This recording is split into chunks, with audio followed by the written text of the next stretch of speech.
Pickard. I'm the Vice President of RHA. Thank you guys for coming out today. Behind me is the wall of hate, and all week we've been painting bricks with words that are derogatory.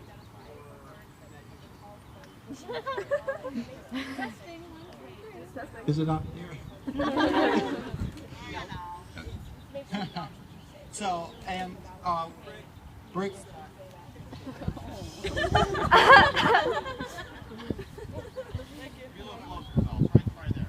Hello?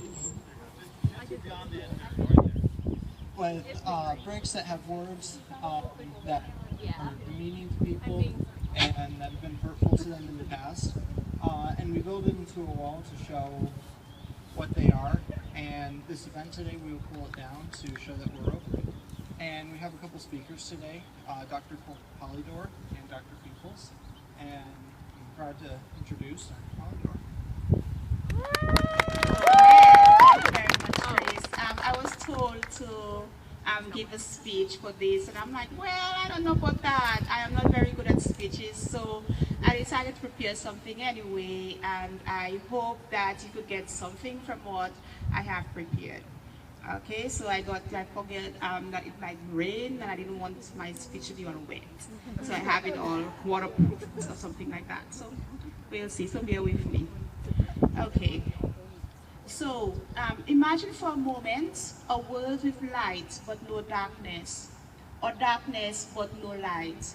Imagine a world where everything was colored in a single hue, where everything was yellow or pink or blue. Imagine a world where all dogs were pit bulls or all flowers were thistles. Would you love that world?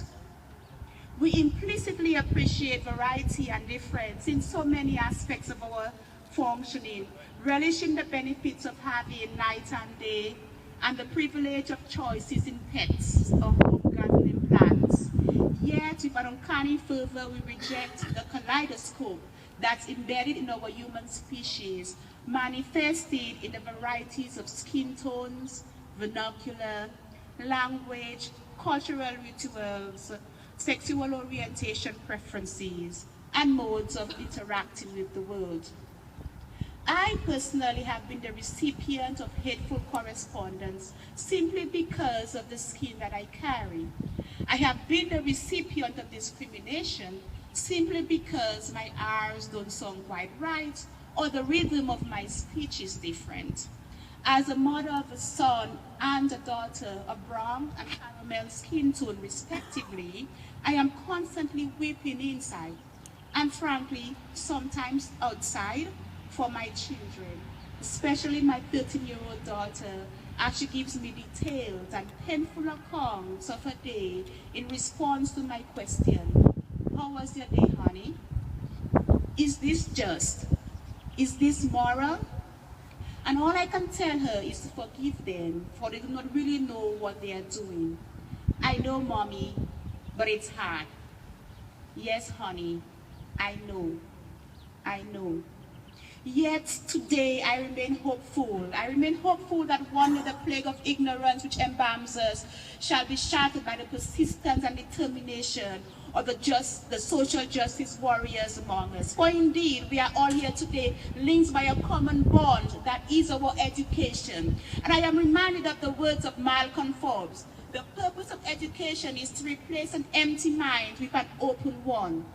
Just as an open window allows us to peek into what's beyond the walls, an open mind allows us to peek into the lives of our fellow men and women, compelling us to put on the heart of understanding and sisterly and brotherly love. So, are you open? Are you open to understanding that which makes your fellow man uniquely special? Are you open to understanding what is lurking in the depths of your metaphorical backpack that is hindering your progress? Are you open to embracing a world that is indeed beautiful because of the very diversity that it spawns? Let us plant in our hearts these words by Martin Luther King Jr. Darkness cannot drive out darkness. Only light can do that. Hate cannot drive out hate. Only love can do that. And by your actions today and henceforth, make these words manifest. I want to share with you some excerpts from what I have called Lessons I've Learned, and some of you may have heard that before, which I've modified for this occasion. In all that you do, be mindful not to be motivated by malice. There's a greater purpose beyond ourselves, and we may never feel truly rested unless that purpose is realized. We do not need to subscribe to society's definition of beautiful or acceptable, for indeed we are each perfectly crafted for our role in the great universe.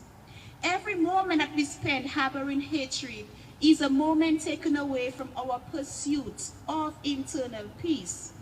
Despite the negativities that might be brewing around the world, and I know you see them on the television, we do not have to buy into it, but rather we have a choice to be a vehicle of positive change. It's okay to take a risk at being different, for there's no telling what might lay just beyond where no one else has trodden. Standing up for a selfless belief is quite an admirable trait, but let's do so with respect and understanding of the fundamental rights of our fellow men and women. We cannot proclaim to a fellow man or woman that we love them, that we hate them, for that's the very essence of self-hatred, for we cannot hate another with whom we are inextricably linked by virtue of our common ancestry, yet claim to love ourselves. There's little to be gained from complaining. If we do not like something under our control, then let's do something to fix it. The solution to many of life's complex problems lies in simplicity. The most growth-inducing moments are often the most illogical.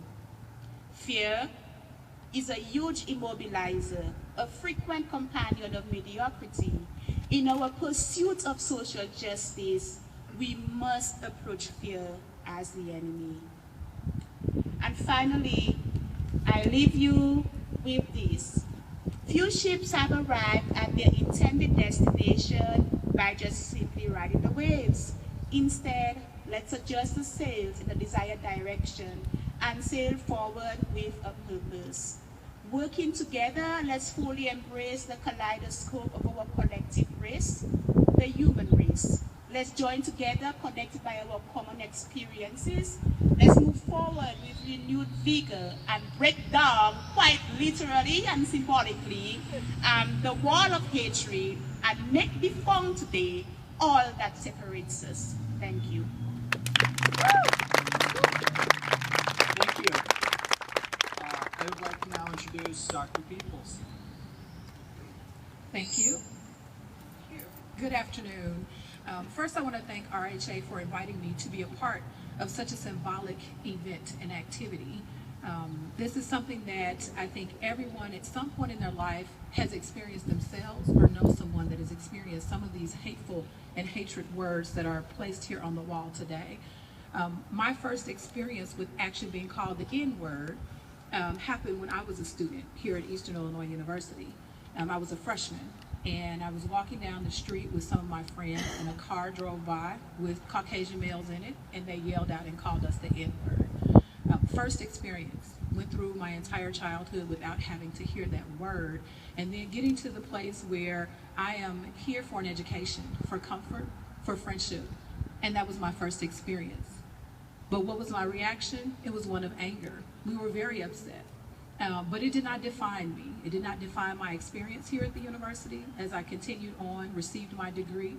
And then, of course, I'm back here working now to prayerfully and hopefully leave this as a better place for those that have come behind. I don't want this to be the same experience that I had at that particular time, but my overall experience was very good. This is not the experience I had at Eastern, and I don't want that to be the experience of any student that is here. These are words of hatred. These are words that people have said to try to take away your power, and we need to take that back. I think by pulling this wall down today, we are taking back the power that people feel they have over us by utilizing these words to try to describe those around us or to describe us.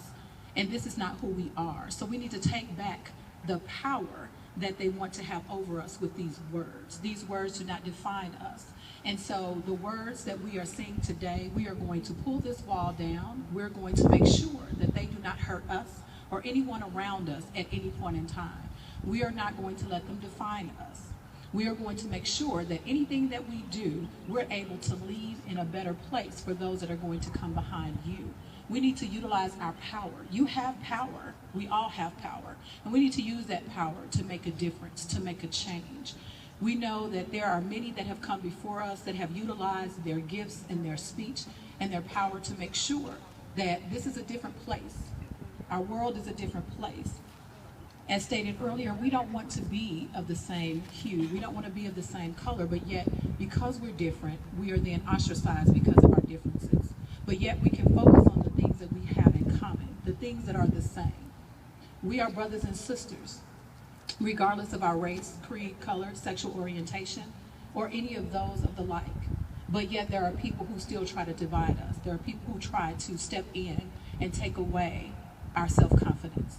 And so today, I applaud RHA for this event. I applaud RHA and all of the students that have contributed to this wall, that you have brought forth the words that you know have affected you, that has touched you, that has broken your heart, that has broken your spirit.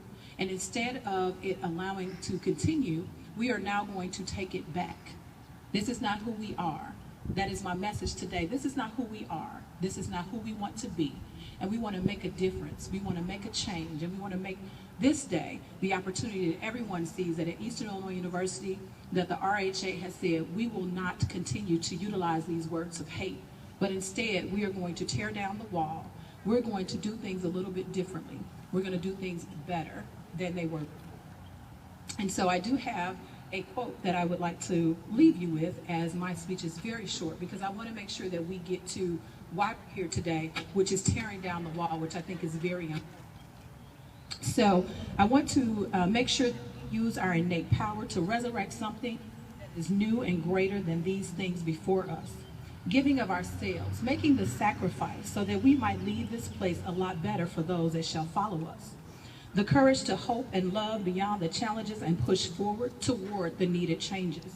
In the words of Dr. King, we use the strength of hope. In the words of our president, we use the audacity of hope. So the word that I leave with you today is hope. Hope for a better future. Hope for an opportunity where we won't even have to build a wall of hate, but instead we can just continue to utilize and hope so that others around us can prosper. We can live in a world that won't allow us to be defined by the words on this wall. Thank you. Thank you.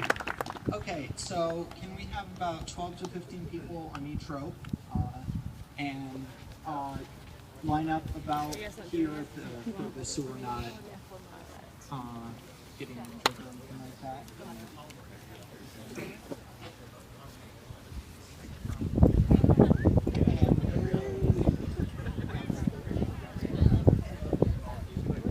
And do not pull on top. Dr. Pollard, if you could join us up here to publicate this song.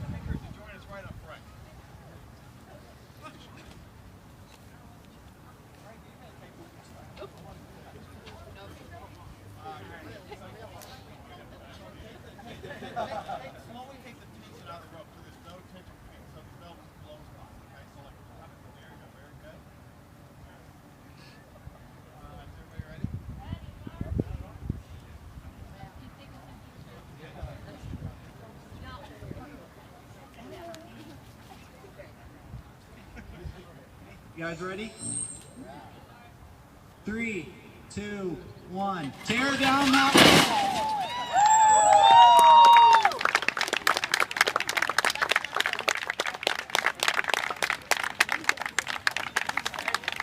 Thank you everybody for coming and enjoy your weekend.